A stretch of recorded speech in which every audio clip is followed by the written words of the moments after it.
नमस्कार मित्रांनो, कुण्या राजाची गतुराणी या मालिकेच्या आजच्या भागात आपण बघणार आहोत की मृण्मयी कबीरला म्हणत असते, तुला माझ्याबद्दल जे काही वाटतं त्याची पावती माझ्या गालावरती दे. तर कबीर हा तिच्या जवळ जातो तेवढ्यात लगेच मृण्मयीचा फोन वाजतो. तर कबीर म्हणतो, अगं महत्त्वाचा असेल. तर मृण्मयी म्हणते, अरे कबीर, असा कितीसा वेळ लागणार होता हे बघ. व लगेच ती त्याच्या गालावरती एक किस घेते आणि म्हणते, मी तुझ्याशिवाय नाही जगू शकत, व तिथून निघून जाते. तर कबीर लगेच ती एंगेजमेंटची अंगठी हातात घेतो व ती बोटात घालतो व त्याकडे बघत असतो. तर इकडे वरती टेरेसवरती गुंजा खूप रडत असते आणि म्हणत असते, आई तुझं दुःख मी समजू शकते. तुझा नवरा तरी तुझ्या डोळ्यासमोर नव्हता, परंतु माझं तर इथे फार आतड्याला पिळच पडलाय, घड्या पडल्याय माझ्या आतड्याला. माझ्या नशिबात फक्त त्यागच आहे, पण तो मी करणार. माझ्या साहेबाच्या चेहऱ्यावरती हसू कायम राहण्यासाठी मी हा त्याग कायम करणार आणि तो कुठपर्यंत चालू राहणार आहे हे पण मला सांगता येत नाही. आई, तू मला निघायच्या वेळेस म्हटली की एकदा का सासरी गेल्यानंतर सासरी मार्ग धरायचा असतो, परंतु इथे तर मला कुठेच मार्ग दिसत नाही. तर इकडे खाली सर्वजण बसलेले असतात. तर लगेच रेशी म्हणते, गुंजा कुठे? तर वहिनी म्हणतात, हो कुठे गेली काय माहिती, नाहीतर धमाल म्हटलं की एकच नंबर असते ती. त्यावर कविता म्हणते, हो तिचं लगेच तो पॅटर्न चालू होतो, माझी आई म्हणते आणि लगेच बडबड करायला सुरू होते. त्यावर रेशीम म्हणते, आणि हो आपण तिची बडबड ऐकत बसतो. त्यावर मधू म्हणते, थांबा मी तिला आवाज देते. मग लगेच मधू गुंजाला बोलावते आणि म्हणते, अगं वरती काय करत होती तू? त्यावर गुंजा म्हणते, आई मी ते कपडे सुकले का काय ते बघायला गेले होते. त्यावर मधू म्हणते, ते सगळं राहू दे गुंजा, तू इथे ये बरं बसायला. त्यावर लगेच सुबोध म्हणतो, हे बघ आपल्याला इथे चारोळी तयार करायची आहे, आम्ही सर्वजण वही पेन घेऊन बसलोय. तर रेशी म्हणते, आता काय इला चारोळी बनवता येणार आहे का? त्यावर गुंजा म्हणते, कशी बनवायची ते, म्हणजे काय आहे नेमकं? त्यावर लगेच काकू म्हणतात, 4 ओळींची अशी कविता लिहायची पत्रिकेत टाकण्यासाठी, नाहीतर 4 ओळी म्हणून अख्खं पानभर लिहित बसशील बर का, तुझं कसं माहिती आहे ना.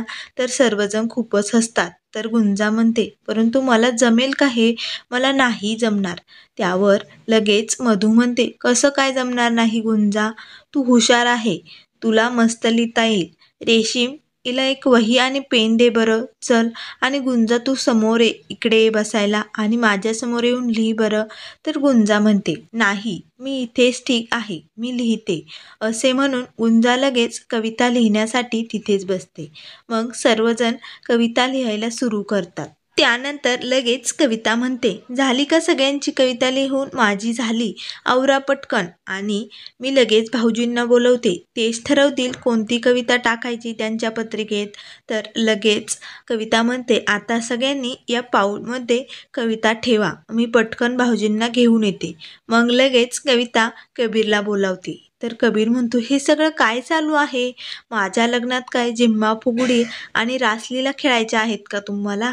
त्यावर लगेच कबीरचे बाबा म्हणतात, नाही रे, झिम्मा फुगडी काय लग्नात खेळतात का?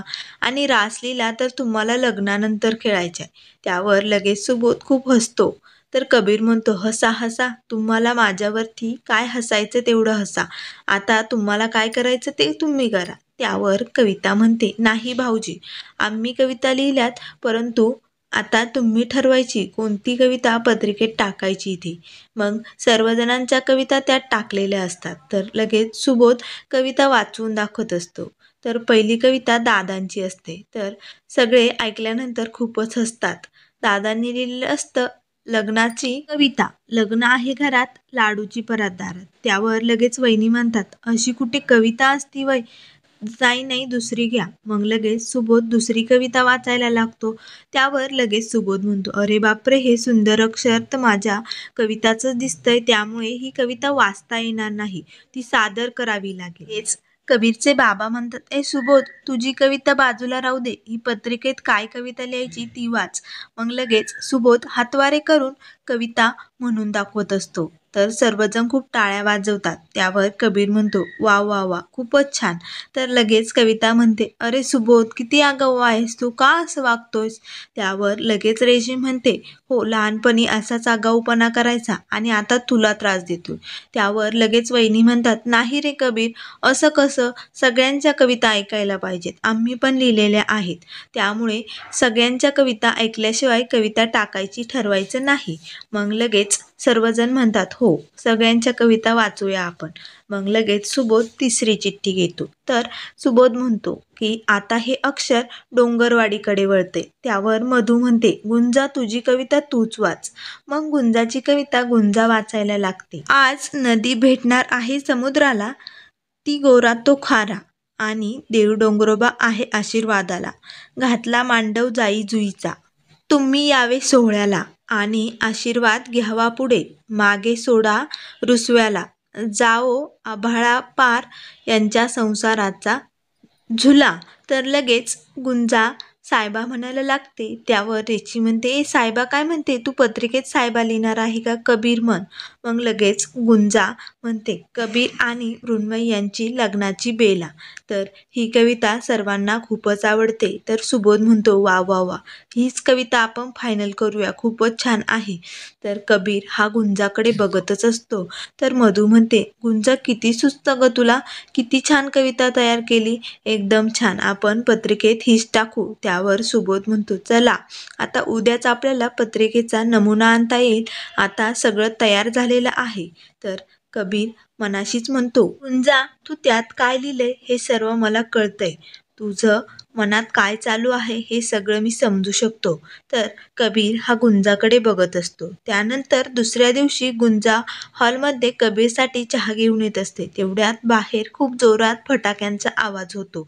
तर गुंजाला वाटते की पुन्हा गुंडांनी कबीरवरती हल्ला केलाय. त्यामुळे ती सायबा म्हणून खूप जोरात ओरडते आणि कबीरला कुठे लागलं का बघत असते.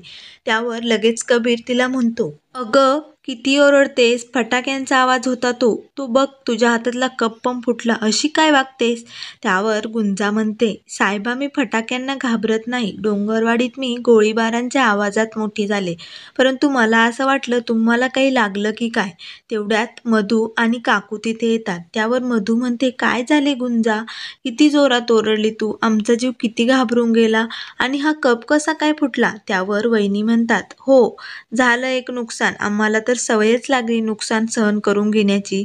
त्यावर गुंजा म्हणते, मला वाटलं त्या गुंडांनी पुन्हा हल्ला केला की काय आणि सायबावर काही गोळी चालवली का काय, म्हणून मी घाबरून गेले होते. त्यावर कबीर म्हणतो, नको काळजी करत जाऊ एवढी माझी, माझ्या घरचे आहेत माझी काळजी करण्यासाठी. त्यावर लगेच काकू म्हणतात, हो, आणि आता तर काय, मृण्मयी पण येणार आहे काळजी करण्यासाठी नवरोबाची. त्यावर लगेच कबीर म्हणतो, नवरोबा नवरोबा म्हणून मला सारखं त्रास देण्याचा प्रयत्न करत जाऊ नका, त्याला असे गुंजाला म्हणायचे असते. मग लगेच मधू त्याला म्हणते, कबीर, काय रे, सारखं आपलं ते गुंजाला ओरडत असतो, बोलत असतो, नको बोलत जाऊ, घाबरली असेल बिचारी कदाचित. तर लगेच गुंजाही कबीरकडे बघत असते. तर कबीरही गुंजाकडे बघत असतो आणि तो मनाशीच म्हणतो, गुंजा, मला कळते तुझी काळजी करण्याची बाजू, परंतु तुला कुठेतरी थांबावंच लागेल.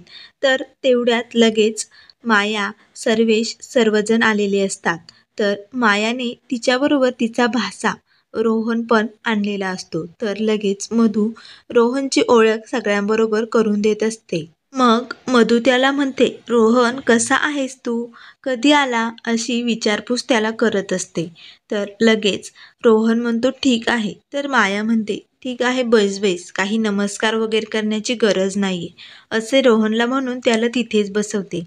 तर लगेच वेश कबीरला विचारतो, अरे कबीर, तुझ्या त्या किडनॅपर्सचं पुढे काही झालं की नाही, काही शोध लागला की नाही? त्यावर कबीर म्हणतो, अरे मामा, तो एक पॉलिटिकल प्लॅन होता, त्यामुळे मला नाही वाटत त्याचं पुढे काही होईल की नाही, परंतु आपण आपल्या पत्रकारीवरती विश्वास ठेवायचा, त्यामुळे कधी ना कधी न्याय मिळणारच, आपण लढत राहायचं, हार मानायची नाही. तर लगेच सर्वेश म्हणतो, हो, मला तुझ्याकडून हीच अपेक्षा होती. त्यावर लगेच माया म्हणते, बाय द वे, आपण इथे कशाला आलोय ते बोलायचं का, हे दुसरं बोलणं बंद करा आणि लगेच ती सर्वांना विचारते, मग झाली का नाही लग्नाची तयारी? कुठपर्यंत आली आहे तयारी? तर सर्वजण लगेच मायाकडे बघत असतात. तर मित्रांनो, पुढील भागात कबीरचे घरचे मायाला ती चारोळी बनवलेली असते ना पत्रिकेत, ती दाखवतात. त्यानंतर घरी गेल्यानंतर तो रोहन मायाला म्हणतो, त्या गुंजाने मृण्मयीच्या लग्नात इतकी हार्ट बॉबिंग कविता बनवली आणि ती त्या कबीरने अपलोड पण केली. कशी काय आवडली त्याला एवढी ती कविता? मला तर बिलकुल आवडली नाही. तर लगेच मायालाही त्याचे बोलणे पडते. कबीर का तिचं एवढं ऐकतो असे तिला वाटायला लागते. तर लगेच इकडे गुंजा मधूला म्हणत असते, मला त्या मायाताईंची खूपच भीती वाटते, त्यामुळे मला डोंगरवाडीला जायचं आहे, मला सुट्टी हवी आहे. तर लगेच मधू म्हणते, नाही गुंजा, जोपर्यंत कबीरचं लग्न होत नाही तोपर्यंत तुला सुट्टी मिळणार नाही. गुंजा मनाशीच म्हणते, एकदा का साहेबाच्या डोक्यावरती अक्षदा पडल्या ना की मी इथून जायला मोकळी, मी लगेच इथून निघून जाणार आहे, असे ती मनाशी म्हणत असते. तर मित्रांनो, आता कबीरचं लग्न झाल्यानंतर गुंजा डोंगरवाडीला जाणार का हे आपल्याला लवकरच बघायला मिळेल. त्यामुळे अशाच मालिकेंच्या अपडेट पाहण्यासाठी चॅनलला लाईक करा, सबस्क्राईब करा आणि व्हिडिओ पाहिल्याबद्दल धन्यवाद.